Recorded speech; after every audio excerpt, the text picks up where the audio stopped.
Good evening, everyone. Olá a todos. Nesta Nesta conferência vamos começar uma série. Vocês vão ficar de cabelo em pé, porque o livro do Apocalipse é a história final do conflito final entre as forças do bem e as forças do mal. Também contém a história do conflito da igreja cristã, desde que nasceu até os últimos tempos. É realmente um livro incrível. E com certeza, o autor desse livro não é outro, senão o próprio Jesus Cristo. Estamos vivendo numa época incrível. Estamos vivendo numa época em que as pessoas pouco consideram a Jesus. Creio que estamos vivendo no tempo mais crítico da história deste mundo. E isso vai ser emocionante. Agora, podemos estudar isso tudo de uma maneira superficial, ou podemos fazê-lo de uma maneira mais direta. Creio que estamos vivendo numa época quando não mais há tempo para o ensino superficial. Assim, o que eu quero fazer no próximo bloco de palestras será contar-lhes o que o livro de Apocalipse tem a dizer. Algumas coisas poderão ser um pouco inquietantes, mas eu quero que se lembrem que, se já leram os últimos versos, vocês sabem que Jesus é quem ganha. Assim, não há nada com que se preocupar. Quem sabe isso produza medo no coração de alguns quando perceberem o que está acontecendo no mundo e como essas coisas fazem parte de um plano de séculos. Mas Deus predisse tudo nos menores detalhes, há muito tempo atrás.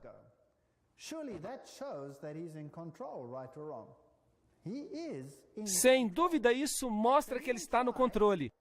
Certo ou errado? Ele está no controle. Tem até tentado remover este assunto da palavra de Deus. E tem havido uma batalha bem impressionante, através dos tempos e na nossa época também.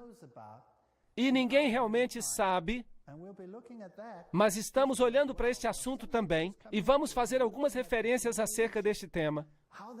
Como as pessoas têm distorcido e mudado assuntos na Bíblia para que não reconheçamos os riscos aos quais estamos realmente sujeitos. Assim que o livro de Apocalipse é uma história de beleza, é uma história de verdade, uma história de restauração, uma história da vitória de Deus contra todos os seus inimigos. É uma história do restabelecimento do reino de Deus, que existirá para sempre, sem pranto, dor ou morte. Realmente é uma história espantosa. E não há nada, absolutamente nada que se temer, se tivermos a Deus do nosso lado. Na minha vida pessoal, eu era antes um cientista ateu e trabalhava no meio das universidades totalmente ateias deste mundo. A minha esposa vem de uma origem espírita, a sua família estava envolvida no movimento da nova era, assim que esoterismo de um lado e ateísmo do outro. Os meus pais eram muito religiosos e eu odiava a religião. Eu não queria nada que ver com ela. Mas hoje caminho por todo o mundo, caminho por todo o globo e prego a mensagem de Jesus Cristo. E falo da criação. Eu creio em cada palavra que está escrita no livro de Deus. Não somente creio nele, porque é lógico e está escrito de um modo que se entenda, mas posso lhes assegurar que ao longo dos anos o tenho experimentado na minha vida. E eu sei que o meu Deus vive, e eu sei que Ele cuida de cada um de nós, e não quer que estejamos na escuridão. Ele quer que saibamos. E é por isto que o livro se chama Apocalipse. No grego, revelação. A revelação de Jesus Cristo. Algumas pessoas dizem que é uma revelação oculta. Não existe isso de revelação oculta. Não pode ser as duas coisas. É uma revelação. E o Apocalipse, ou Revelação de Jesus Cristo, é o livro mais incrível da Bíblia. Termina a história bíblica. No princípio temos o livro de Gênesis, Em Gênesis temos a árvore da vida, a humanidade perdeu acesso a essa árvore, e a humanidade caiu em pecado, e a consequência foi a morte. Gênesis capítulo 2, versículo 17. Desde esse momento, o homem teve que ganhar o seu pão com o suor do seu rosto. Gênesis capítulo 3, versículo 19. O homem perdeu o seu domínio porque foi criado para ter domínio e ficou nu. Perdeu o seu manto de justiça que o cobria. E então foi separado de Deus, porque o pecado e Deus, um Deus santo, são incompatíveis. Essa é a história de Gênesis. É uma história triste, desde a criação do homem até a sua queda.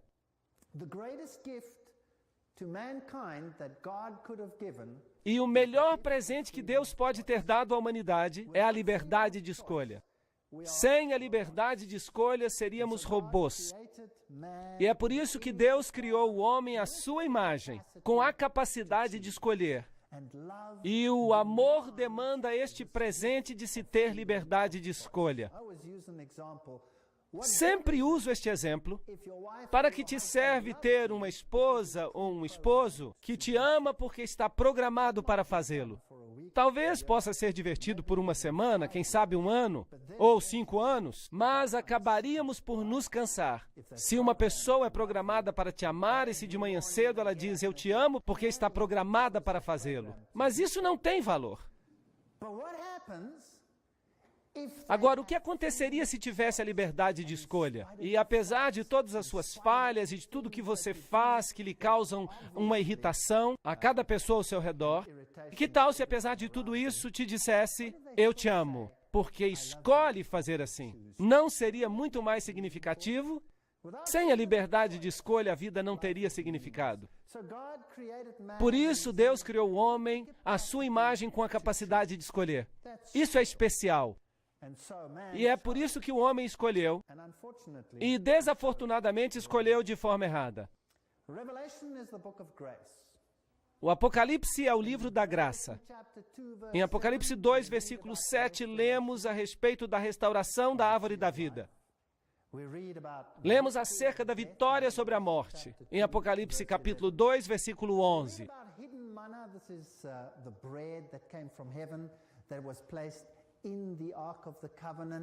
Lemos acerca do maná escondido, o pão que vinha do céu.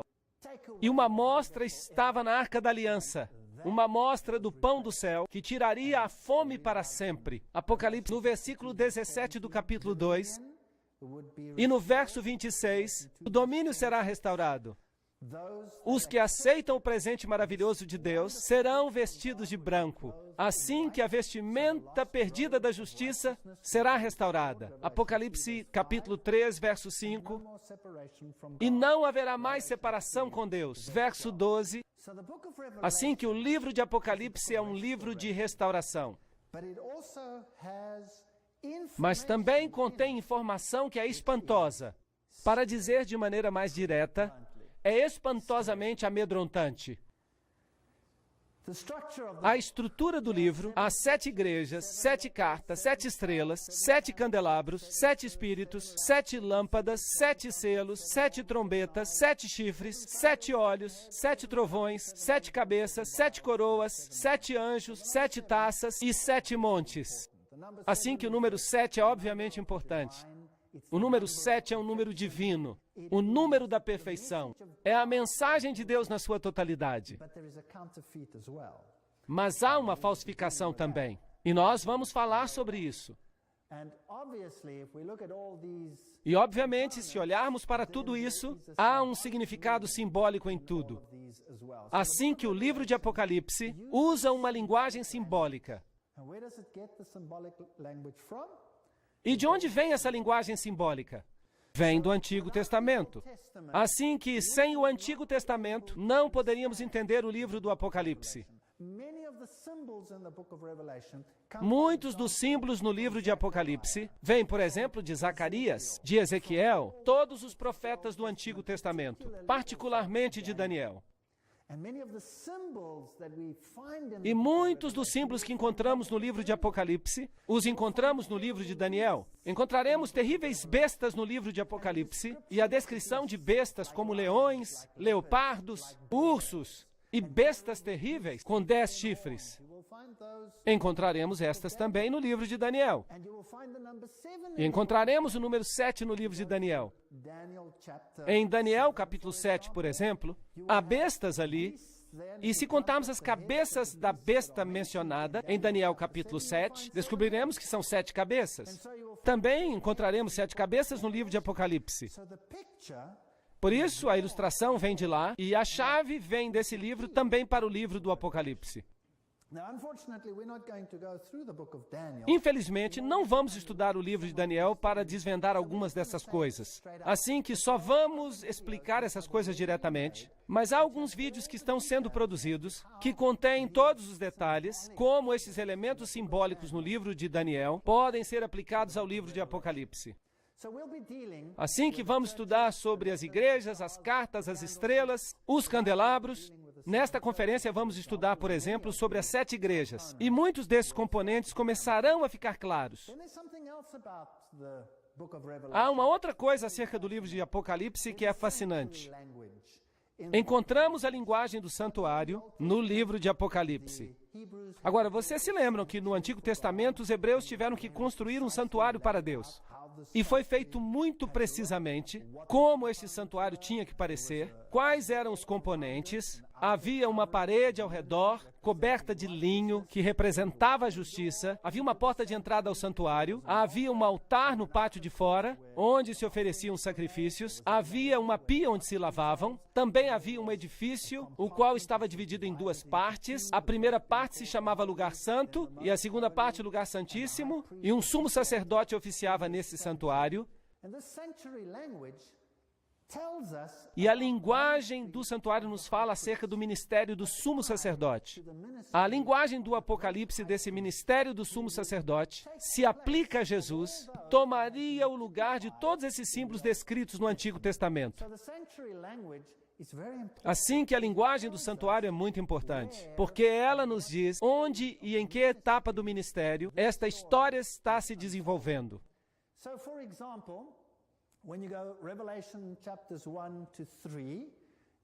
Por exemplo, quando se vai a Apocalipse do capítulo 1 ao 3, na história das 7 igrejas, Jesus, a luz do mundo, só havia uma entrada ao santuário, e esta era chamada a porta. E Jesus diz, eu sou a porta. Aquele que entra por ela terá a vida eterna. De acordo com a Bíblia, há uma porta apenas por onde podemos ser salvos, e é por meio de Jesus Cristo. É isso que a Bíblia diz. Hoje em dia, este ensinamento não é popular. E à medida que os dias passam, vai ser cada vez menos popular. Vamos olhar e vamos ver cada um destes ensinamentos. A entrada da porta é muito, muito importante no Antigo Testamento. Era o lugar onde o juízo ocorria. Os anciãos se assentavam à porta. A porta era a entrada por trás das muralhas, onde se podia entrar para achar segurança. A porta encerra muitos significados simbólicos. E Jesus Cristo disse, eu sou a porta. Eu sou a porta de entrada. Agora, a palavra antiga que usavam para porta era Bab. E há uma história na Bíblia acerca de Babel. Bab-El, portal para Deus. Assim que a história de Babel nos fala de uma outra porta para Deus. Outra entrada para Deus. Bab-El, Babel, porta para Deus. E esta é a história dos seus próprios méritos que leva você para Deus. Um sistema falso que temos e a Bíblia nos apresenta, daqueles que se opõem ao sistema bíblico, que diz que somos salvos apenas pelo sangue do Cordeiro. O único caminho para a salvação não é senão pelos méritos de Cristo, e não pelas nossas obras, mas pelas de Cristo. Esses são os 2 sistemas que têm estado em oposição um ao outro desde a queda do homem. Então aqui nós estamos lidando com luzes. Havia luzes no primeiro compartimento. Isso significa o ministério no santo. Quando nós chegamos a Apocalipse capítulos 3 a 8, nós lidamos com os selos, e aí temos o pão da proposição. Portanto, continuamos no primeiro compartimento do santuário, o lugar santo. Então vem as trombetas, Apocalipse 8 a 11, e ali pode-se ver um altar de ouro. E incenso sobe do altar de ouro. Então, ainda estamos no lugar santo. Então, isso tudo é representativo de um período em que, por assim dizer, o sacerdote está servindo nesse primeiro compartimento. Mas logo que chegamos a Apocalipse 12 a 14, o quadro muda. Ali o profeta vê a Arca de Deus. Agora, a Arca de Deus não está no primeiro aposento do santuário. Está no segundo aposento, que se chama de Lugar Santíssimo, o Hagia Hagion, o Lugar Santíssimo. Assim que o que temos aqui é diferente, é uma outra porção do ministério do sacerdote. Ele só entrava neste lugar onde estava a arca uma vez por ano. E esse era o dia da expiação. Agora, nós temos que tratar sobre muitos assuntos complexos e não temos tempo para revelar todos os detalhes em um só vídeo ou numa só conferência.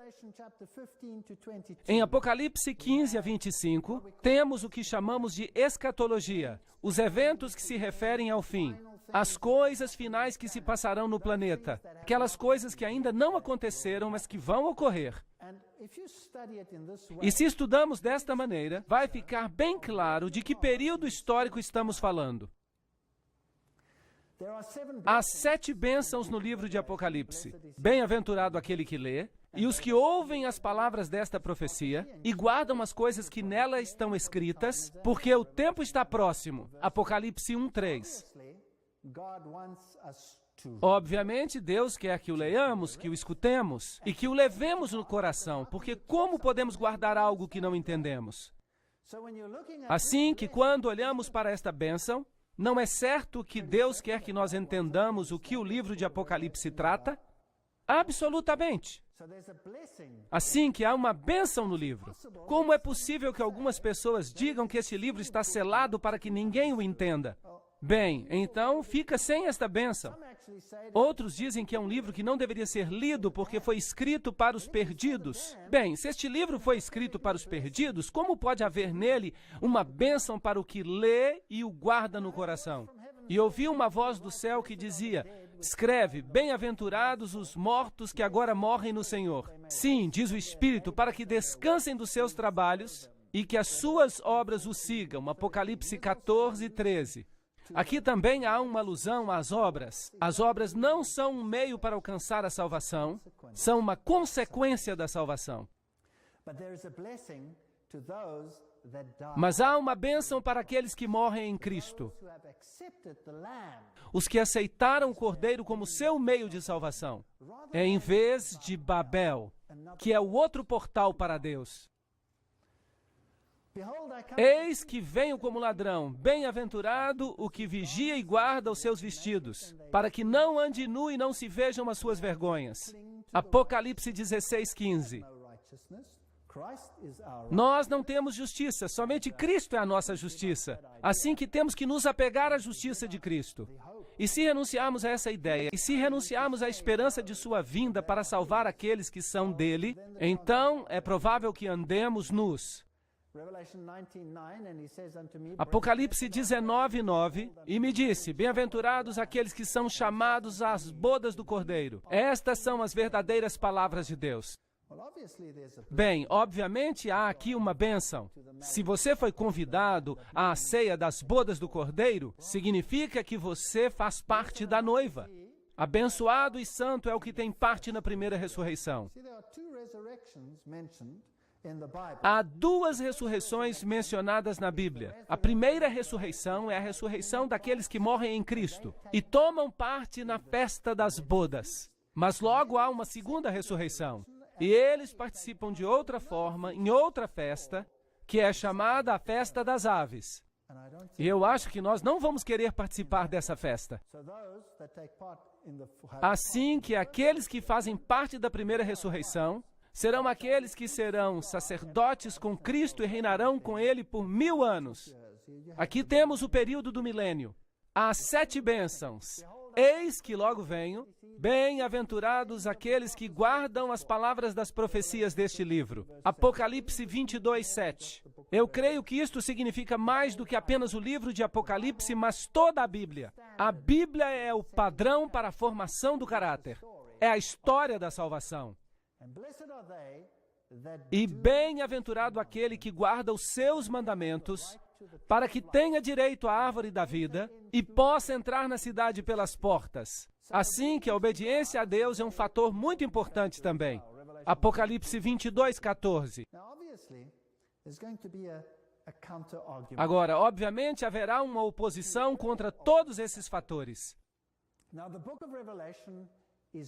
O livro de Apocalipse está escrito com uma estrutura particular. Essa estrutura nós chamamos de quiasma. É uma estrutura literária que designa eventos de uma forma particular no tempo.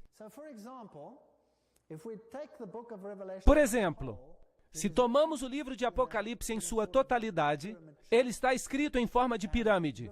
E as primeiras partes são o que chamamos de braço. A parte histórica, que são as 7 igrejas, os 7 selos, as 7 trombetas que nos conduzem ao grande final da grande controvérsia entre Cristo e Satanás, e entre os seguidores de Satanás e os seguidores de Cristo. O segundo braço ou parte, se lermos desde a introdução até o meio do livro, seria sobre os temas da Nova Jerusalém, o milênio e a queda de Babilônia. Assim que essa estrutura nos diz onde nos encontramos na linha do tempo.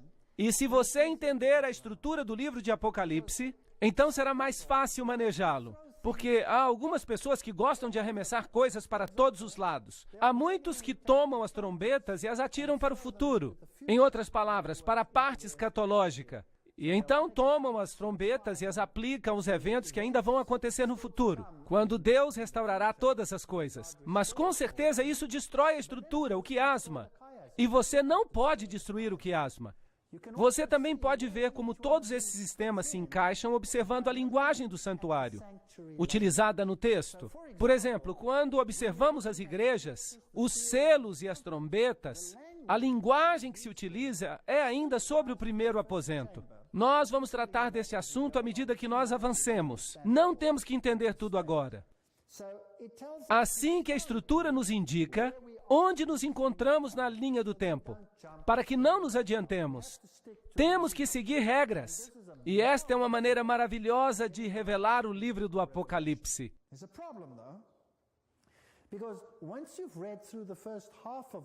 Mas há um problema.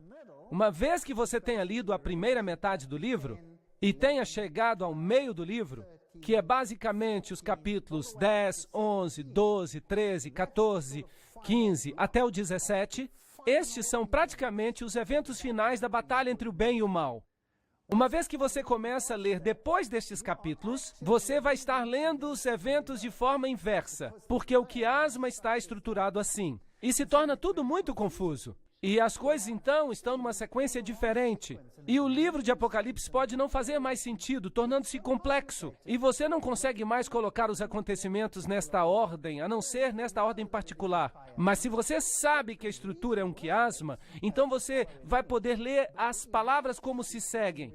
Mas os eventos já ficam em sentido inverso. Mas assim todas as coisas se encaixarão no seu lugar e terão um sentido maravilhoso. Este estilo literário tem uma razão de ser. Ele evita que nós nos desloquemos no texto e saltemos para um lugar onde não temos que estar.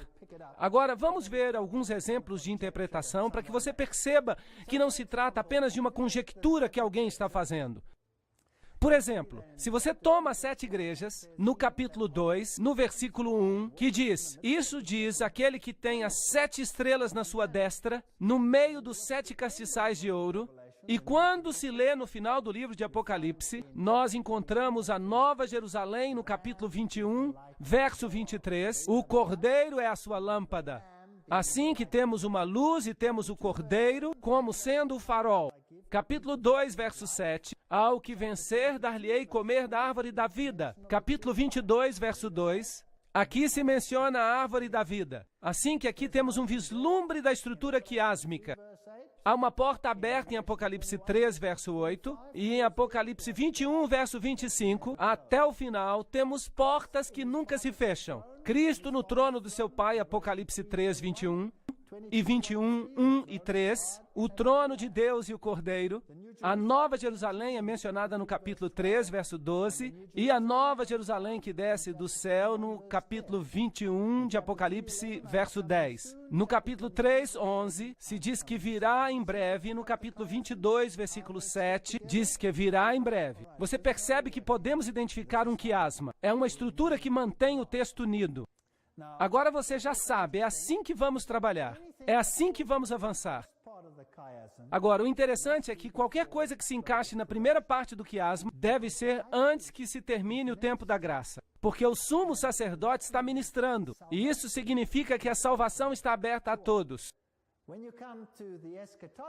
Quando chegamos à parte escatológica, o tempo da graça terá terminado, porque as portas nunca se fecharão, mas estarão constantemente abertas.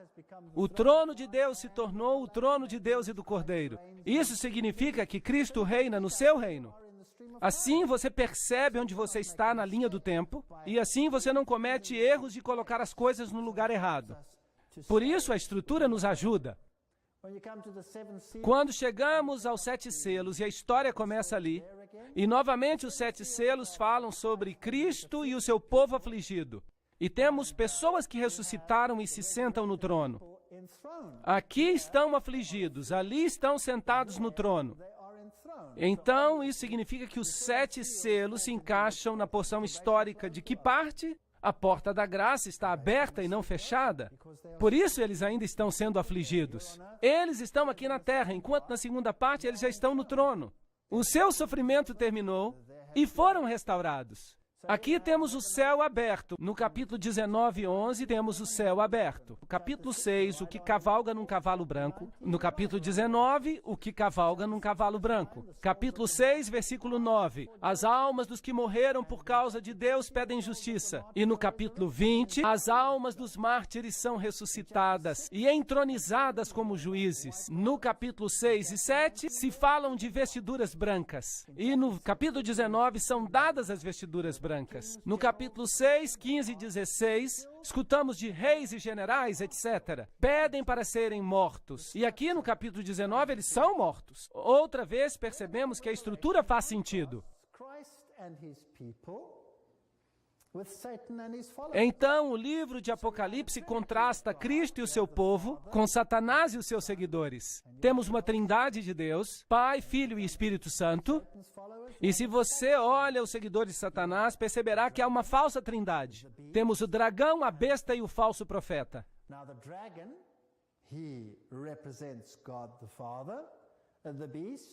Agora, o dragão se contrapõe a Deus, o Pai. A besta, como se verá no livro de Apocalipse, é a que toma o lugar de Jesus Cristo. Ela se levanta com um reino, mas é um reino terrenal. É a besta que se inclina a toda a pessoa, e ela tem uma falsa morte e uma falsa ressurreição. Este é o falso Cristo, o anticristos, em lugar de Jesus Cristo. Porque em 75% dos casos, a palavra anti significa em grego em lugar de. Precisamos saber do que estamos falando aqui. E o falso profeta é, obviamente, aquele que desempenha o papel de um falso Espírito Santo. E estes são os 3 poderes que vão enganar o mundo inteiro e que vão fazê-lo seguir regras equivocadas, seguindo um Salvador equivocado. Esta é uma história perigosa. Está tão perfeitamente feita que, se não estudarmos em detalhe, nem nos vamos dar conta. Você acha que o mundo, em sua maioria, está hoje enganado? Sim ou não? Absolutamente. É isso que diz o livro de Apocalipse.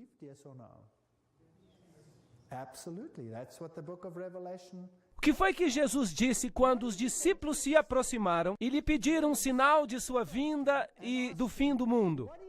Qual foi a primeira coisa que Jesus disse?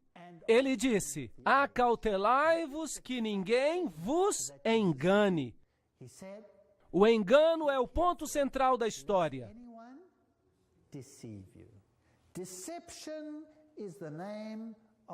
Nas conferências que se seguem, nós vamos tratar acerca deste engano, como provavelmente você nunca escutou antes. Vamos falar de coisas que vão deixar você de cabelo arrepiado. Assim, não perca estas conferências. Vamos falar de coisas que são feitas em segredo. Quem faz coisas em segredo? Sim, Jesus disse: nada faço em segredo, mas há muitas coisas que são feitas em secreto. E este mundo, não se enganem, é governado por sociedades secretas. Assim que vamos estudar as sociedades secretas, porque o livro de Apocalipse fala acerca das coisas que acontecem em segredo.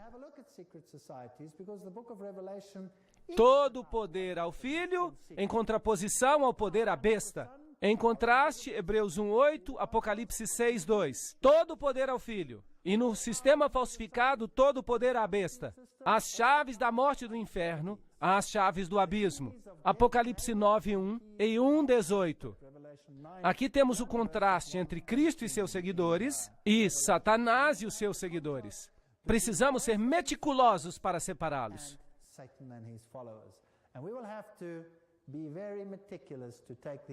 Quem é semelhante a Deus? Isaías 40:18. Quem é como a besta? Apocalipse 13:4. Assim que o poder da besta é ameaçador, temos que vigiá-lo. O cordeiro que foi imolado, Apocalipse 3:8. Uma de suas cabeças como se tivesse sido ferida de morte. Algumas traduções dizem que parecia ter uma ferida mortal. Aquele que é, que era e que há de vir. Apocalipse 1:4. A besta que é e não é e será. Apocalipse 17:8. Vem o contraste. Assim que vamos falar acerca de uma batalha e do componente visível dessa batalha, que será a besta. Mas está escondida. O seu nome é segredo. É por isso que temos que, por trás das cenas, encontrá-la. Porque aquilo que se vê não é o que é. Aquilo que se vê e que se supõe que tem que ser, mas é sim aquilo que não se vê. Isso é o que tem que ser visto. E supostamente nós temos que saber disso. E é muito importante que descubramos o que acontece por trás das cenas. Então, lemos em Apocalipse 6:16 acerca da ira do Cordeiro, e em Apocalipse 12:12 lemos acerca do diabo e da sua ira. Apocalipse 7:2 e 3, o selo de Deus está na fronte daqueles que o seguem, mas em Apocalipse 13, a marca da besta está na fronte ou na mão, correto? Assim que temos contrastes. Temos o nome de Deus em Apocalipse 14:1 e temos o nome da besta em Apocalipse 13:17. Temos as tribos de Israel em Apocalipse 1:4. Temos as tribos da terra em Apocalipse 1:7. Temos o exército dos céus em Apocalipse 19:14. E temos o exército da terra em Apocalipse 19:19. Temos a guerra contra Satanás e a sua gente. E temos a guerra contra Cristo e seus seguidores. Apocalipse 12:17, etc. Assim que há uma batalha, isso é uma guerra. Isso é uma história de guerra. Temos a ceia do Cordeiro e temos a ceia das aves. Temos as bodas do Cordeiro e temos a prostituta de Babilônia. Temos os apóstolos do Cordeiro, temos os falsos apóstolos. Temos a Jerusalém de Deus, temos Babilônia, a igreja de Satanás. E temos o soberano do céu, da terra e do mar. E temos a besta que sai do mar, que sai da terra, e o dragão. Assim que temos todos estes contrastes no livro de Apocalipse. Se lermos o livro de Jeremias, então temos uma história, um tipo acerca da grande batalha. Como vocês veem, havia na história uma guerra real entre Babilônia e o povo de Deus. E o profeta Jeremias os advertiu contra a vinda de Babilônia. Vem aí, Babilônia. Será que o povo gostou da mensagem de Jeremias? Não, eles não gostaram nem um pouquinho. E o jogaram numa cisterna, e o espancaram, e o colocaram num tronco, e fizeram todo tipo de maldades com o pobre Jeremias. Eles não gostaram da mensagem. E de fato nada mudou. Jeremias 2:11. Houve alguma nação que trocou os seus deuses por aquilo que não eram deuses? No entanto, o meu povo trocou a sua glória pelo que não eram deuses. Esta é uma batalha acerca do povo de Deus. Espantai disso, ó céus, e horrorizai-vos. Ficai desolados, diz o Senhor, porque o meu povo fez duas maldades. A mim me deixaram o manancial de águas vivas e cavaram cisternas rotas. Não retém as águas. Há uma história literal que sucedeu a Jerusalém contra a Babilônia. Você acha que a mesma coisa vai acontecer na nossa época? Você crê que é possível? Você acha que Apocalipse sabe e está nos dizendo o que vai acontecer? Jeremias 2:26. Como fica confuso o ladrão quando o apanham, assim se confundem os da casa de Israel. Eles, os seus reis, os seus príncipes, os seus sacerdotes e os seus profetas, que dizem ao pau: Tu és o meu pai, e à pedra, tu me geraste, porque me viraram as costas e não o rosto. Mas no tempo do seu aperto dirão: Levanta-te e livra-nos.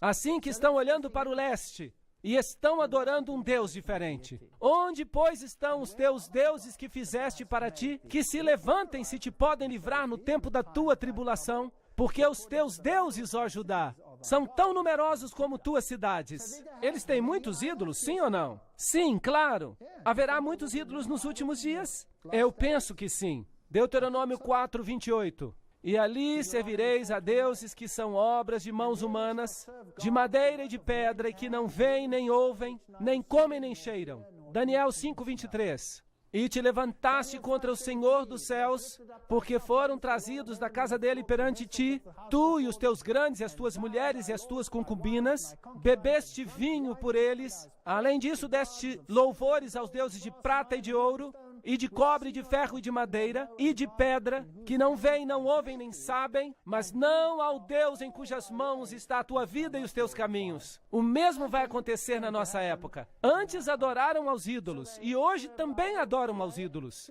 Não há diferença. Vamos aos tempos antigos, e lhes darei um esboço de como se viam as estruturas antigas. Este é um lugar antigo chamado Europos. Está na Síria. Aqui estão as ruínas de uma cidade antiga. E podíamos chegar ali com este tipo de transporte, mas me parece um pouco frágil. E optamos por este veículo luxuoso aqui. E dirigimos centenas e centenas de quilômetros com este velho Mercedes a este lugar em particular. Este é o aspecto que ele tem. Está totalmente em ruínas. Eu nem queria acreditar que um carro tão velho ainda funcionasse. E está um adesivo ali na frente que diz: carro forte, mas rápido. Este árabe nos levou à cidade antiga. E aqui achamos a porta principal, as torres, as casas, o templo de Adonis e o templo de Zeus, ou Júpiter, e toda a cidadela antiga. Esta foi uma cidade que, depois da formação do cristianismo, nesta cidade tínhamos uma igreja cristã. E é muito interessante. Se você observar as fundações, veja como ela era. E era aqui que os cristãos se reuniam. E no mesmo povoado havia outros templos. Assim que as pessoas visitavam o templo de Adonis, por exemplo, e ele era o filho de Deus, por assim dizer. Aqui havia uma falsificação do Filho de Deus. E como era? Só dá para ver os alicerces. Obviamente, aqui estava o edifício. E se entrava por aqui. E havia uma parede central com corredores ao lado, e aqui havia duas pilastras separando este corredor dos corredores do lado. E havia altares nos corredores. E havia um altar principal no meio. Agora, quem constrói assim hoje? Cada catedral na face da terra tem esta mesma estrutura. Cada catedral. Isso não é interessante? Claro, poderíamos falar em detalhes, mas não faremos isso. Sim, estão construídas exatamente como este edifício. Agora, aqui está o rio Eufrates, que estamos lidando com uma boa tipologia de Babilônia. Aqui estão os degraus que levam ao templo de Zeus. o pai dos deuses. E se você vai à Síria, a mais famosa deusa era a das fontes. E esta é a cidade onde estão fazendo escavações, Mari, e estão encontrando algumas coisas muito interessantes ali. Coisas construídas de barro, como, por exemplo, tijolos de barro. A Bíblia nos diz que Babilônia foi construída com tijolos de barro. Aqui está o templo de Baco. Este templo está no Líbano, e ali se encontra este pilar. Um grande pilar encontrado em Baalbek. Este era o maior pilar do mundo até que encontraram outro. Este foi descoberto em 93 e você pode ver o tamanho de um homem ao lado. Aquele ali sou eu. E eu estou levantando. Estão vendo? Enorme, é grandíssimo. Não dá para imaginar o tamanho dessas estruturas. Estes, na realidade, não são pilares. Aqui está um que foi destruído. Há um homem parado ali e transportaram essas colunas e as integraram em seus templos. E aqui está uma deitada e as rochas aqui nos alicerces são blocos gigantes. Ninguém sabe como transportaram. Este é o templo de Baco, que costumava ser o templo de Baal. Por isso o povoado ainda se chama Baalbek. Estou mostrando para vocês um pouco da história da apostasia do passado, para que possamos compreendê-la e compará-la com a presente. Aqui em Baalbek temos um templo de Baco. Aqui está o templo de Júpiter com os seus 6 pilares, ainda de pé. Muito, muito bonito. E o sol destacado ressalta os pilares. Era um tema de adoração ao sol. Com certeza, Baco, deus da bebedeira e da festa. Parece que este pilar bebeu um pouquinho a mais. E se você for ao altar de Júpiter, por exemplo, encontrará esta estrutura, que é exatamente igual à estrutura de uma divindade que nós encontramos na América do Sul. E vocês já sabem de onde veio a religião sul-americana. Logo temos Vênus com leões alados, e a Bíblia fala do leão com asas de águia como símbolo de Babilônia. Temos esta estrutura aqui, com um círculo e uma cruz, o símbolo de Baal. E se encontra em muitas e muitas igrejas de hoje em dia. Se você vai ao templo de Júpiter, leões novamente, certos relevos nos pilares, temos estas suásticas por toda parte. Eram símbolos de adoração ao sol. Ali estão um pouco aumentadas. E encontrará essa mesma suástica sob o pé do Buda. O budismo usa exatamente o mesmo símbolo, que era usado no templo de Baal. Poderá também encontrá-lo nos relevos romanos dos templos antigos. Pode encontrar ali também nos templos hititas a suástica, o símbolo do círculo com um ponto, usado na antiguidade.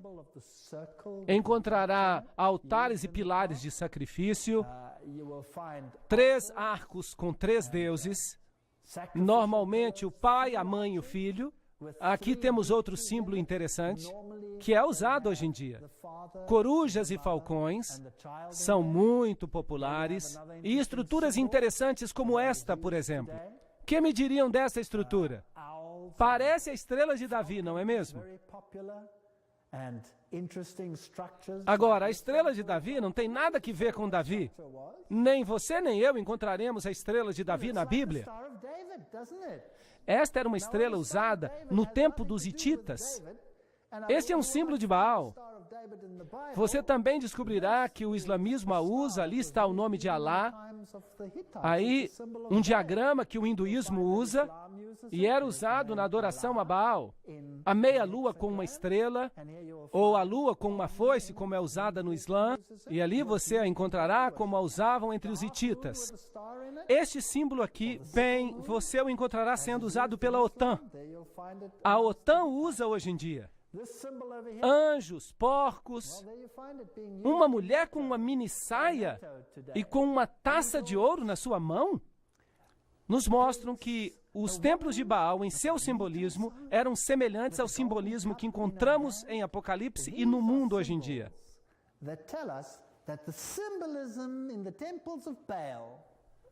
E vamos comparar as épocas neste tempo que passaremos juntos. Vamos ver o que aconteceu no passado e vamos ver o que acontece hoje.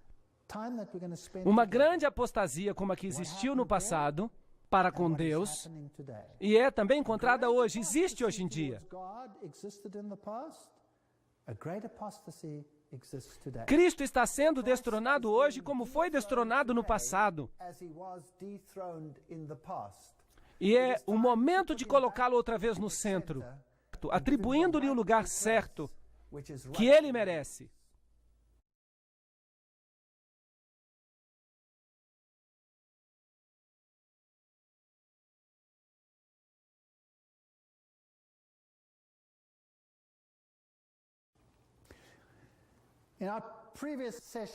Na sessão anterior, observamos alguns símbolos que se encontram nos templos de Baal e nos templos de Bel. E um símbolo muito interessante é este aqui, que se encontra em Baalbek, no templo de Baal, é uma mulher com uma taça na sua mão. Agora, o livro de Apocalipse fala de uma mulher montada numa besta e que tem uma taça de ouro na sua mão. Fascinante encontrar estas imagens em vários lugares. Se você for a outros templos, vai notar que eram templos de morte. Você sempre encontrará tumbas e ossos neles. Você sabia que não há nenhuma catedral no mundo onde não se caminhe sobre cadáveres de homens? Não há nenhuma catedral no mundo que seja construída sem corpos mortos. De fato, cada catedral é um cemitério. E não se pode celebrar a missa sem catedral ou igreja, se não há uma relíquia de um indivíduo morto nesse templo em particular. Assim que, se você entra numa catedral grande, você estará andando sobre corpos de homens mortos. Se você fosse aos templos de Baal, onde na Bíblia lemos acerca de pequenos anjos? Em parte nenhuma, em nenhuma parte. Os anjos são descritos na Bíblia como seres masculinos de grande poder, seres magnificentes. No templo de Baal, eram reduzidos a pequenos anjos, como Cupido, pequenos anjos gordinhos. Ali estão os do templo de Baal. Onde os encontramos hoje em dia? Vamos encontrá-los em todas as igrejas. Agora, observemos aqui em cima um simbolismo interessante que está no teto. Vamos nos aproximar mais e encontraremos uma águia de pé sobre uma chave. Há muitas igrejas que usam este símbolo hoje. Ali temos o grande deus Osíris, com asas e cones de pinho, e os deuses e as deusas da luxúria, do desejo, dentro dos hexagramas e dos hexágonos.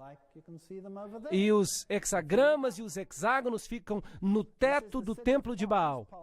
Como você pode vê-los ali, se você olhar para cima? Esta é a cidade das palmas, Palmira. E tem a maior coluna que ainda existe nos dias de hoje. Ainda hoje há palmeiras por aqui. Este é o maior conjunto de colunas romanas ainda existente. E se você observar, elas ainda são magníficas. E se você olhar na parte de trás, há o templo de Bel. Agora, a palavra Bel é usada pela indústria de maneira exclusiva. E você encontrará inúmeras alusões a Bel no mundo de hoje. Ali está o templo de Bel. Este é o templo mais bem preservado de Bel no mundo. Provavelmente uma forma de Baal. E este é o pátio, na parte de fora do templo. Este era o lugar onde se ofereciam sacrifícios. Também tinha um lugar santo e um lugar santíssimo. Estava estruturado no mesmo plano, basicamente, que o templo de Israel. Mas, seguramente, Satanás é um anjo caído do céu e ele também tinha os seus planos. Assim que o templo dele é uma falsificação da história celestial.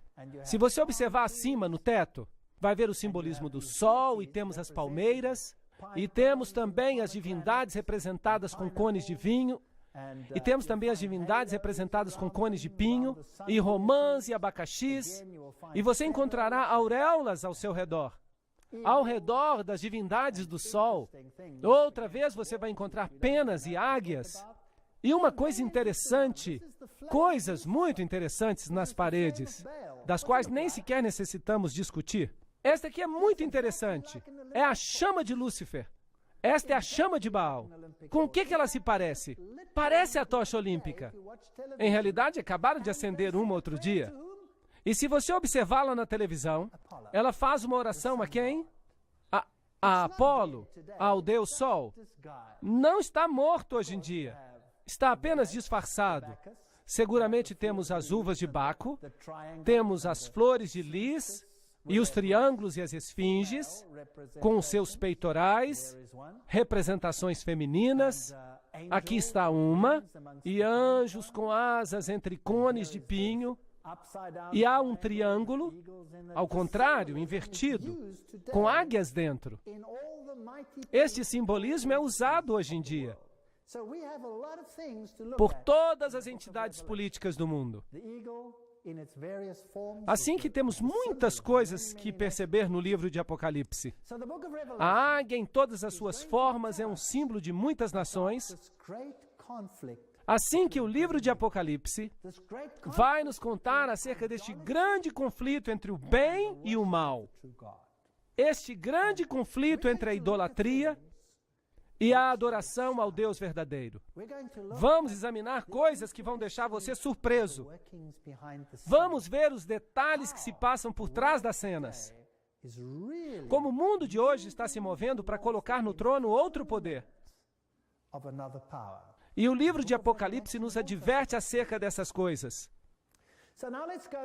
Assim que vamos analisar o primeiro capítulo, verso por verso. Revelação de Jesus Cristo, as quais lhe deu para mostrar aos seus servos as coisas que brevemente devem acontecer. Que maravilha! Portanto, ele nos dirá antes do tempo que vai acontecer. Agora, se alguém tem o poder de dizer a você exatamente o que vai acontecer antes de acontecer, não é essa uma pessoa em quem se pode confiar? Eu diria que sim. De fato, foi a profecia que me mudou de um homem ateu para um homem crente. E a experiência me ensinou a seguir a Jesus Cristo. Ele não está apenas no papel, ele é real. Tem crédito, é confiável e as suas promessas são verdadeiras. Ele diz, nunca te abandonarei, nem te deixarei. E eu descobri que ele é digno de confiança. E disse, e pelos seus anjos as enviou, e as notificou a João. Assim que João está agora recebendo o qual testificou da palavra de Deus, e de todo o testemunho de Jesus Cristo, de tudo o que se tem visto. Portanto, ainda que vamos falar de coisas bem terríveis, nas conferências por vir, eu os advirto de novo. Vai ser algo que vocês jamais escutaram. E algumas pessoas, quem sabe, me dirão, por que você está tão concentrado nas coisas que o mal está fazendo? Por que não fala apenas de Jesus? Gostaria de falar apenas acerca de Jesus. Mas há um problema. Como você se sentiria se tivesse um filho que você realmente ama?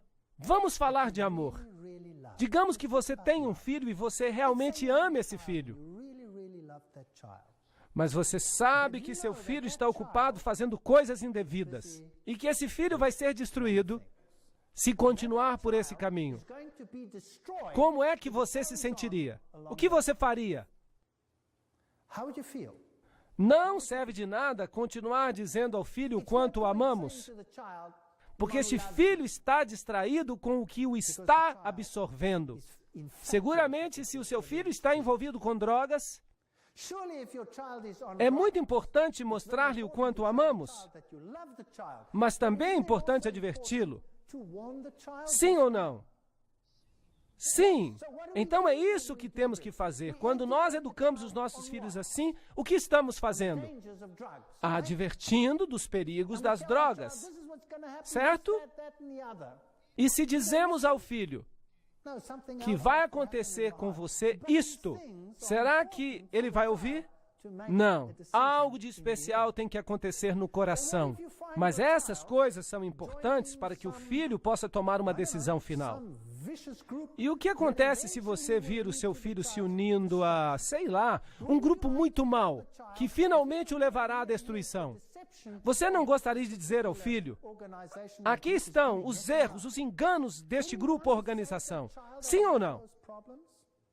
Não gostaria de salvar o seu filho e evitar que ele caísse nesse problema? Então, se infelizmente é assim, há muitos enganos, há muitas coisas, é um caminho espaçoso que conduz à destruição. E vamos ter que revelá-lo, ainda que seja doloroso. Vamos falar do que é negativo. Mas por que fazemos isso? Porque queremos que as pessoas escolham o lado positivo. E se pudermos tomar todos os parâmetros deste mundo e pudermos dizer isto é enganoso, por esta e esta razão, e por causa deste ou daquele aspecto, finalmente vai restar o quê? Jesus Cristo. Então, basicamente, o que estamos fazendo é seguir um processo de exclusão.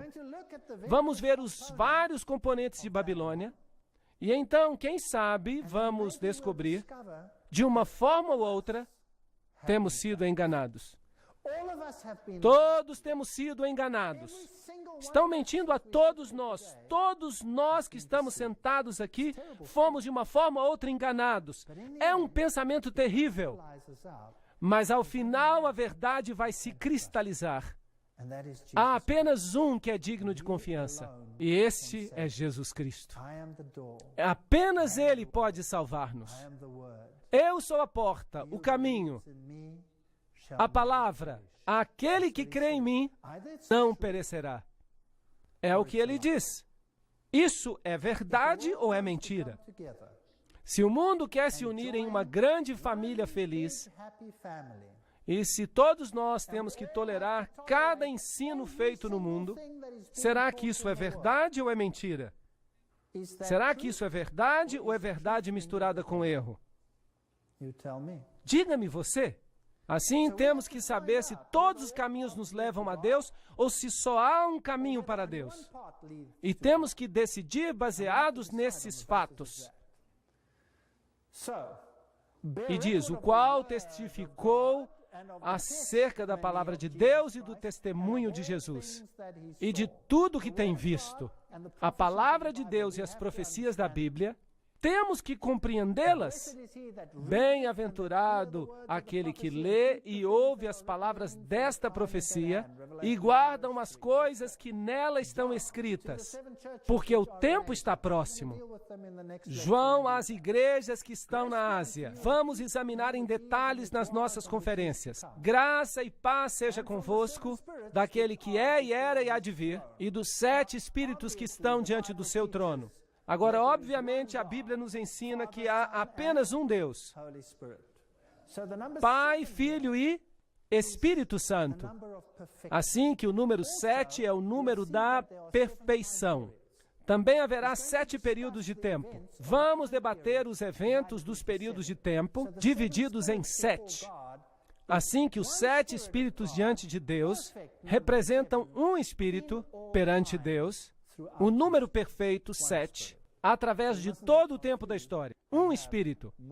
Portanto, não deveríamos ficar confusos com vários espíritos, porque a Bíblia tem que estar em harmonia consigo mesma. E logo a parte grandiosa de Apocalipse capítulo 1 nos diz quem é o autor. Está escrito de uma forma maravilhosa. Está escrito de uma maneira que se chama epanados.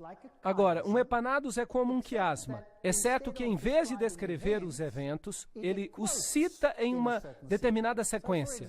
Por exemplo, este epanados inclui uma série de citações em que se quer enfatizar um ponto especial.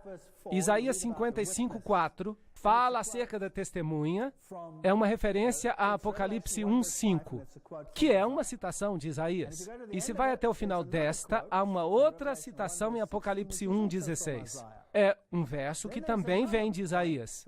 Então, há outro ponto, o segundo ponto mencionado. Apocalipse 1:7 fala acerca da vinda nas nuvens, é uma citação de Daniel 7:13. E há outro no final aqui, Apocalipse 1:13, onde se fala acerca do sacerdote, e é uma citação de Daniel 7:9. Assim que o primeiro e o último são de Isaías, e o segundo e o penúltimo são de Daniel, e o terceiro e o antepenúltimo são de Zacarias. E logo há 2 no meio. Bum, bum. Assim que estes versos sublinham o tema central. É isso que é um Epanados. Como que uma rima emparelhada. E o tema central é: eu sou o Alfa e o Ômega. Se retirar um desses, já não vai haver esse emparelhamento. Tem que haver os 2 no meio. E assim, algumas Bíblias, e eu digo que a Bíblia se repete a si mesma, se você tirar os versos, você destrói a estrutura. Você não pode tirar uma palavra da Bíblia, ou você fica com um problema sério. Nem só de pão viverá o homem, mas de toda palavra que sai da boca de Deus. Bem, é melhor que nos asseguremos que vamos lê-la toda. Toda. Há uma conferência especialmente só para isso, fascinante. Bem, o livro de Apocalipse, capítulo 1, prova que Jesus Cristo é o grande eu sou. Ele é Deus. Agora, isso é um problema hoje. É um problema porque se Jesus é Deus, e se Jesus é o caminho, a verdade e a vida, e se Jesus é a única forma pela qual podemos ser salvos, bem, aí temos um problema. Se você quer entrar no mesmo barco com todas as religiões do mundo, because Jesus has to become a little bit less. Porque Jesus, então, terá que ser diminuído para que possa ficar no mesmo nível que os demais. Bem, obviamente, o mundo não pode permitir que um grupo diga que tem uma religião superior. Uma religião superior a de qualquer outro grupo. Não pode ser. Está de acordo comigo? No mundo em que vivemos hoje, não se permite isso. Assim que Jesus tem que se tornar menos importante para que os outros possam ser mais importantes. Como é que vamos fazer isso? Cria-se a dor da exclusividade. Em outras palavras, você faz com que ser exclusivo seja algo tão doloroso que isso obriga as pessoas a serem menos exclusivas. Isso faz sentido? Pense nisso. Ou ele é ou não é o que diz ser. E da parte de Jesus Cristo, que é a fiel testemunha, o primogênito dos mortos, o príncipe dos reis da terra, aquele que nos ama e no seu sangue nos lavou dos nossos pecados. É isso que se diz acerca de Jesus? Sim ou não? Isso é exclusivo, especial, ou é uma coisa igual a todas as outras? Eu não estou fazendo graça com outras religiões. Eu só estou fazendo uma pergunta. Será que Jesus está no mesmo nível de, por exemplo, Buda? Considerando este texto em particular, sim ou não? Está no mesmo nível de Zoroastro? Está no mesmo nível de Shivas? Sim ou não? Osíris? Sim ou não? Não. Porque ele é diferente. Ele nos amou, nos lavou, é o Rei dos Reis, é o príncipe de todos eles, e ele é o único que pode salvar. Porque ele é o único que é Deus. Sabem qual a diferença entre o cristianismo e as outras religiões do mundo? A diferença é que a tumba de Cristo está vazia. O cristianismo é a única religião na face da Terra que dá uma explicação para a situação atual do planeta. E é a única religião na face da Terra que propõe uma solução para o problema. Todas as outras religiões propõem que a solução são as suas próprias obras. E se alguém não é bem-sucedido, essa pessoa tem que ficar tentando, através de várias reencarnações até que consiga. Será que isso está melhorando ou está piorando? Portanto, o cristianismo nos dá uma solução e nos diz por quê e como. Não há nenhuma outra religião na face da terra que faça isso. has the Word of God. E o cristianismo tem a palavra de Deus, que é a infalível palavra de Deus que tem sido atacada em todos os níveis, desde o nível científico até o nível da história, até o nível da salvação. E sabe o que mais? A Bíblia tem passado em todas as provas ao longo do tempo. E é o único livro na face da Terra que tem sido justificado, reivindicado cientificamente, arqueologicamente, historicamente e em termos da sua premissa de salvação. Este livro pega as pessoas onde quer que elas estejam e as transforma em pessoas diferentes. Não há nenhum livro como este. E ainda que todo mundo ensine algo diferente, como estão fazendo neste momento, creiam que estão fazendo isso, então peguem esse assunto da evolução e da criação e deem uma olhada. Falo isso com base científica. Eu fui professor de universidade por mais de 30 anos. Fui professor de zoologia. E provavelmente eu era o único naquela universidade secular que não cria na evolução. Isso exigiu muita coragem. E os fez reis e sacerdotes para Deus e seu Pai, e a Ele glória e poder para todos sempre. Amém. Eis que vem nas nuvens e todo olho verá, e até mesmo os que o traspassaram e todas as tribos da terra se lamentarão sobre ele. Sim, amém. Em outras palavras, em vez de terem essa alegria suntuosa na vinda de Cristo, a maioria fará o quê? Se lamentará. Aqui há uma história diferente daquela que está sendo ensinada ao mundo cristão hoje, que fala a respeito da restauração do reino e de uma segunda oportunidade. Alguns dizem, não temos que esperar até que todo olho veja, porque seremos arrebatados. Será que a Bíblia ensina isso? Eu sou o Alfa e o Ômega. Aí está o centro do Epanados, o princípio e o fim, diz o Senhor, que é, que era e que há de vir, o Todo-Poderoso. Isso é falar diretamente. Jesus Cristo, no livro de Apocalipse, não é somente identificado como Rei dos Reis e Salvador do mundo, mas é identificado como Deus. Se fazemos de Jesus menos do que Ele é, então temos um problema, porque deixamos de ter um Salvador. Porque então esse Salvador estaria no mesmo buraco, no mesmo barco em que nós nos encontramos. Portanto, Ele é Deus. Eu, João, que também sou vosso irmão e companheiro nas aflições, no reino e na paciência de Jesus Cristo, estava na ilha de Pátimos por causa da palavra de Deus. Assim, se você prega a palavra de Deus, você fica encrencado. E pelo testemunho de Jesus Cristo, que é a palavra profética de todos os tempos. E então, se você prega profecias, você também fica encrencado. Vocês estão todos preparados para o que vem à frente? Quando nós olhamos algumas dessas coisas, a gente fica assustado.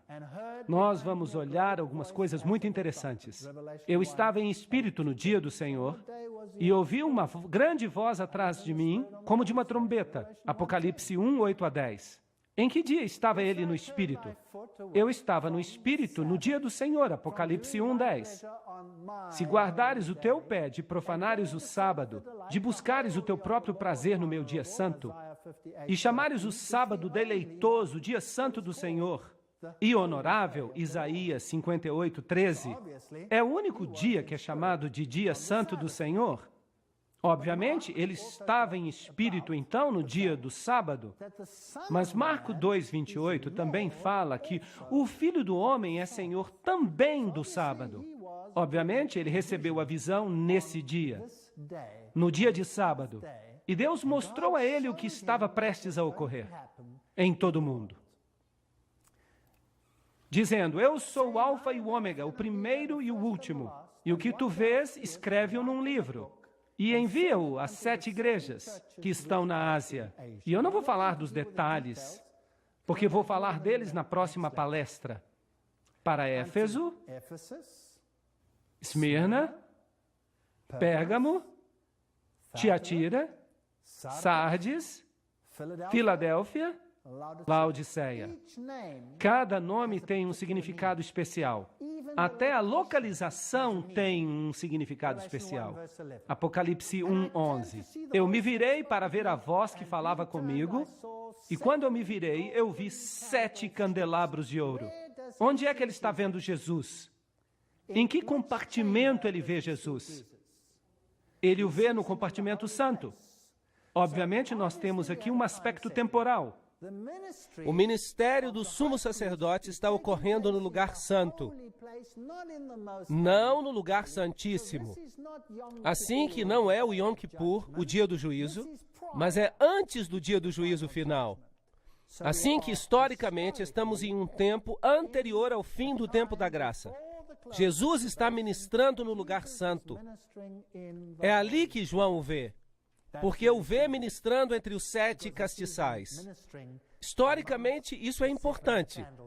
Se você observar a rota postal antiga, você vai ver várias cidades. Éfeso, Esmirna, Pérgamo, Tiatira, Sardes, Filadélfia, Laodiceia. Essa é a mais antiga rota postal. E vamos cobrir este tema na próxima conferência. E ele então tem essa grande visão que ele está ministrando entre os 7 castiçais de ouro. E os castiçais simbolizam o quê? A luz do mundo. Jesus é a luz do mundo. Apocalipse 1:3. E no meio dos 7 castiçais, um semelhante ao Filho do Homem. Jesus, o sumo sacerdote que ministra por nós. Ele é a luz do mundo. Ele é o pão do céu, o pão da presença. Ele é o nosso mediador. Ele é o altar do incenso. E o incenso que acende representa o ministério de Cristo, fazendo com que as nossas orações sejam aceitáveis diante de Deus. A Deus, por meio de suas mediações, chegam as orações. Ele é o que se encarrega, que trabalha em nós para mudar os nossos corações de pedra em corações de carne. Ele é a imagem que temos de Jesus Cristo, cuidadoso, que está no controle, que sabe exatamente o que você vai passar, que nos prediz os detalhes, como Ele permite que a apostasia tome forma, pois ela existe mesmo nos nossos tempos. Agora, isso me surpreende. Se eu fosse Deus, teríamos um problema sério. Graças a Deus que eu não sou Deus. Porque eu não teria a paciência que Ele tem para afrontar e enfrentar essa apostasia da maneira que Ele faz. Como Ele permite que ela cresça e dê fruto, para que todos possam ver o que ela é. Por certo, se você olha para o mundo hoje em dia, é um lugar prazeroso? Não, já não é um lugar prazeroso.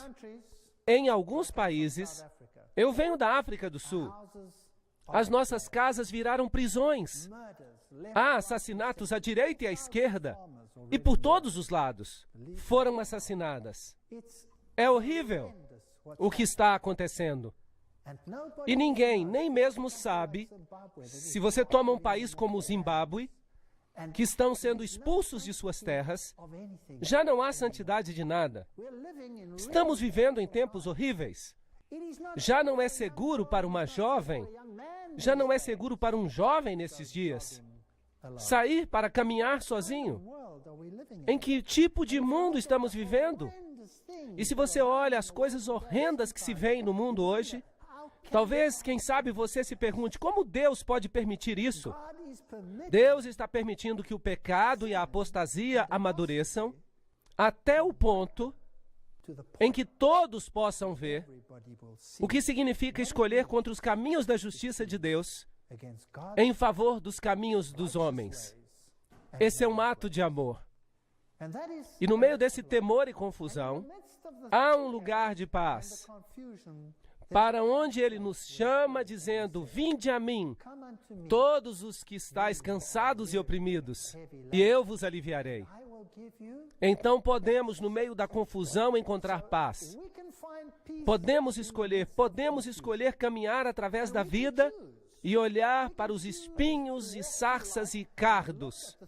Ou podemos escolher olhar para as flores, e para os lírios, e para as frutas formosas. A escolha é nossa. E se escolhermos um lado, escolhemos a tristeza. E se escolhermos o outro lado, a outra possibilidade, em meio à tristeza poderemos ter paz. E é isso que Jesus é. Ele é o que está no meio dos castiçais. Ele é a luz do mundo. Mas os castiçais representam as igrejas que levam a luz ao mundo através dos séculos. E no meio dos 7 castiçais, um semelhante ao Filho do Homem, vestido até os pés com uma roupa comprida e cingido pelos peitos com um cinto de ouro. Estou citando da versão inglesa, King James.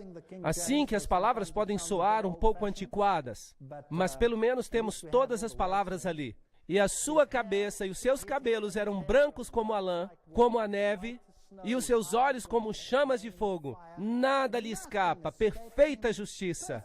E os seus pés como latão reluzente, como se tivessem sido formados numa fornalha.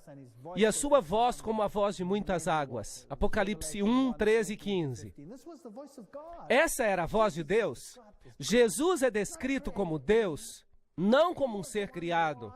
Ele é o que é, que era e que será, que é desde toda a eternidade. O que iniciou o processo da criação, o que falou com majestade e poder. É assim que ele é descrito aqui. A visão que temos aqui é a visão que Daniel teve, Ezequiel também teve. Então ele está vendo a Deus, Jeová. É esse quem ele está vendo. E ele tinha na sua destra 7 estrelas, e da sua boca saía uma espada aguda de 2 fios, que é a palavra de Deus, e o seu rosto é como o sol, quando na sua força resplandece. Assim temos ali o verdadeiro Filho da Justiça. Caía a seus pés como morto, e ele se pôs sobre mim, e ele pôs sobre mim a sua destra, dizendo: não temas, eu sou o primeiro e último. E se você quer levar uma mensagem para casa hoje à noite, será esta: apesar do que vamos tratar nestas conferências, não temas, eu sou o primeiro e último. Eu sou o que vivo e fui morto, mas eis que estou aqui vivo para todo sempre. Amém. E tenho as chaves da morte e do inferno. Ele é o único que pode salvar a você, e ele prometeu fazer isso. Escreve as coisas que tens visto, as que são e as que depois destas irão acontecer. Temos aqui uma chave. Como vamos interpretar o que o livro de Apocalipse está dizendo? Trata-se do que estamos vendo, que é agora. As coisas que são. O profeta está vendo que as suas visões se aplicam a este tempo, e as que depois destas vão acontecer. O que é isso? O futuro. Então, como lemos o livro de Apocalipse? Seguramente esta é a chave. Então, se esta é a chave, ela se aplica ao que se passou, a esta altura e ao longo da história, até o futuro. Sim ou não? Deus é justo. Ele escreveria no seu livro e colocaria na Bíblia e repartiria com todas as gerações, e depois diria: aqui está um livro, mas não é para ti. É apenas para aqueles que viverão daqui a milhares de anos? Ou será que Deus vai fazer um livro com informação para todas as gerações? Sim ou não? Deus é justo, imparcial. Mas há alguns grupos hoje que tomam o livro de Apocalipse e o aplicam apenas ao futuro. Em realidade, o aplicam a uma geração que nem sequer vai estar aqui quando essas coisas ocorrerem de fato. A toda a igreja que, como dizem, será arrebatada. E quando supostamente esses fatos acontecerem, será que isso faz sentido? Claro que não. O livro de Apocalipse é uma história contínua. O que aconteceu então se aplica às pessoas que viveram neste tempo, e o que se passa na geração seguinte se aplica a essas. E temos uma história que se segue até chegar ao fim dos tempos. E se aplica a todos nós. E particularmente, com certeza, aos grandes eventos que culminam no final da história de todos os tempos. O mistério das 7 estrelas que viste na minha testa, portanto, porque na sua destra estão os salvos, e à esquerda estão os condenados, e dos 7 castiçais de ouro, As 7 estrelas são os anjos. Anjos são mensageiros. Os mensageiros das 7 igrejas. As 7 igrejas de Deus. Em períodos diferentes de tempo, os pregadores, assim por dizer, são eles que levam a mensagem de Deus e estão à mão direita de Deus. Apesar do que está acontecendo, lembre-se que Deus está no controle. Os 7 castiçais que viste são as 7 igrejas. Deus tem este ministério extraordinário. Ele usa o homem pecaminoso para pregar a sua palavra. Uau! Ele mesmo podia ter feito isso. Poderia falar com estrondos a partir do céu. Podia ter usado os anjos, mas ele nos usa a nós. Isso é incrível. Portanto, o ministério de Cristo no santuário celeste, se você olhar com atenção, para a grande história, como tudo aconteceu, como Cristo ressuscitou da morte, ele ressuscitou e foi para onde? Quando ressuscitou da morte, ele ascendeu aos céus para servir no santuário. Diz o livro de Hebreus, no santuário celestial.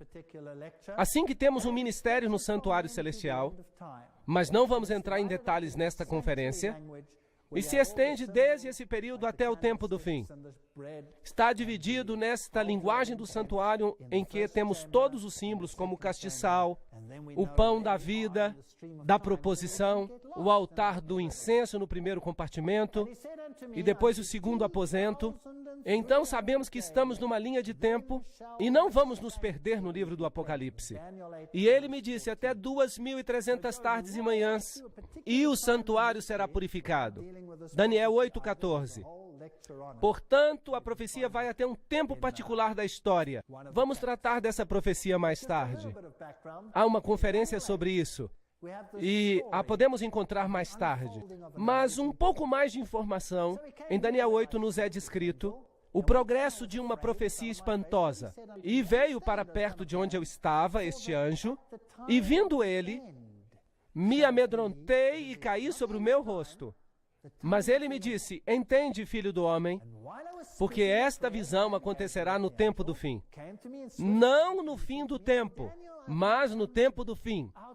Estando eu ainda falando na oração, o homem Gabriel, que eu tinha visto na minha visão, no princípio, veio dizendo, Daniel, agora saí para fazer-te entender o sentido. E logo continua a nos dar essa profecia espantosa, que é uma profecia messiânica. A mais perfeita profecia que você pode imaginar, porque nos dá o tempo em que o Messias viria.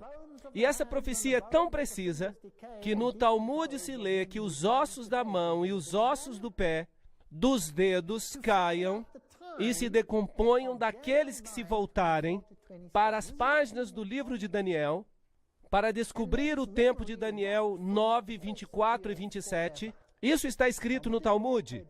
E que sua memória desapareça da face da terra para todo sempre. Lei Talmúdica, página 978, seção 2.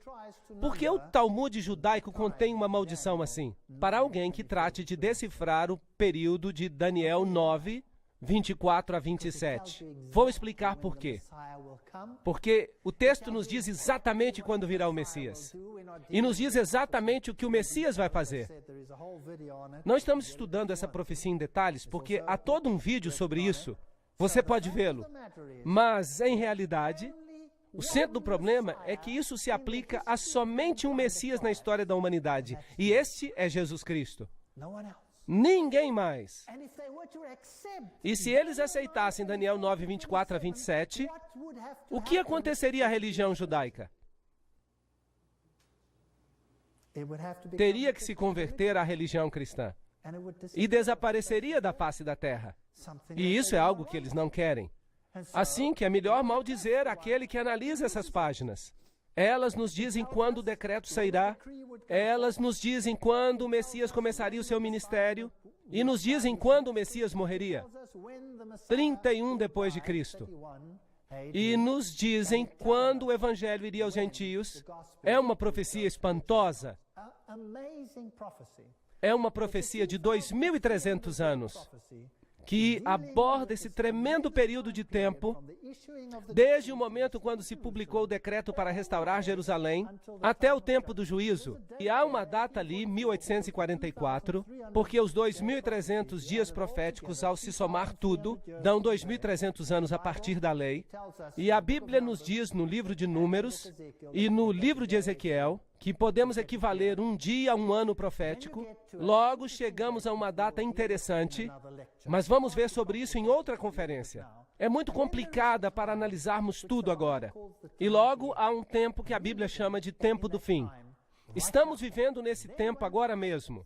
E logo chegaremos ao tempo da eternidade. E a Bíblia nos ensina que Jesus está seguindo com o seu ministério, como foi tipificado no serviço do santuário terrestre. Hebreus 9:11. Mas vindo Cristo, o sumo sacerdote dos bens futuros, por um maior e mais perfeito tabernáculo, não feito por mãos, isto é, não desta criação, não é terrestre, nem por sangue de bodes e bezerros, mas por seu próprio sangue. Entrou uma vez no santuário, Hagion, havendo efetuado uma eterna redenção por nós. Ponto muito importante. Isso é o que diz a versão King James em inglês. Algumas traduções modernas não dizem isso, assim que trocaram o lugar santo pelo lugar santíssimo. Então temos um problema, porque agora o ministério de Cristo tem que se mover no tempo. Mas isso é uma história complicada da qual vamos tratar depois. Não pode ser no lugar santíssimo, tem que ser no lugar santo, porque se fosse no lugar santíssimo, não diria Hagion, mas Hagia Hagion. E não diz isso, diz apenas Hagion, que significa santuário. Hebreus 9:12. Nem por sangue de bodes e bezerros, mas pelo seu próprio sangue. Assim que este ministério pode ter começado apenas uma vez, quando Jesus morreu. Por isso, Jesus deve ter entrado no santuário para iniciar esse ministério, somente depois da sua morte. O que significa que ele entrou no primeiro aposento e não no segundo aposento, porque o sumo sacerdote só entrava no segundo aposento uma vez por ano. E no livro de Apocalipse, onde vemos Jesus servindo? No capítulo 1, ele está entre os candelabros. Assim que não podemos distorcer a Bíblia aqui e ali. Talvez isso seja agora um pouco complicado, mas simplesmente registre isso, não se preocupe com tudo agora. Nós vamos entender mais tarde. Hebreus 9:3. Mas depois do segundo véu estava o tabernáculo que se chama o Santo dos Santos, Hagia Hagion. O sumo sacerdote ia uma vez por ano. E aqui temos uma história diferente. Quando é que Jesus fez isso? Obviamente, algum tempo depois da sua ressurreição. Assim que a pergunta que tenho para vocês nesta noite é que se temos um sumo sacerdote, e se esse sumo sacerdote é Deus, e se esse sumo sacerdote é o único, como é que podemos ser salvos pelo seu sangue? Então temos que escolhê-lo acima de todos os outros. Se não existe nenhum outro nome entre o céu e a terra pelo qual possamos ser salvos, então temos que escolhê-lo acima de todos os outros. Mas eu tenho algumas notícias para vocês.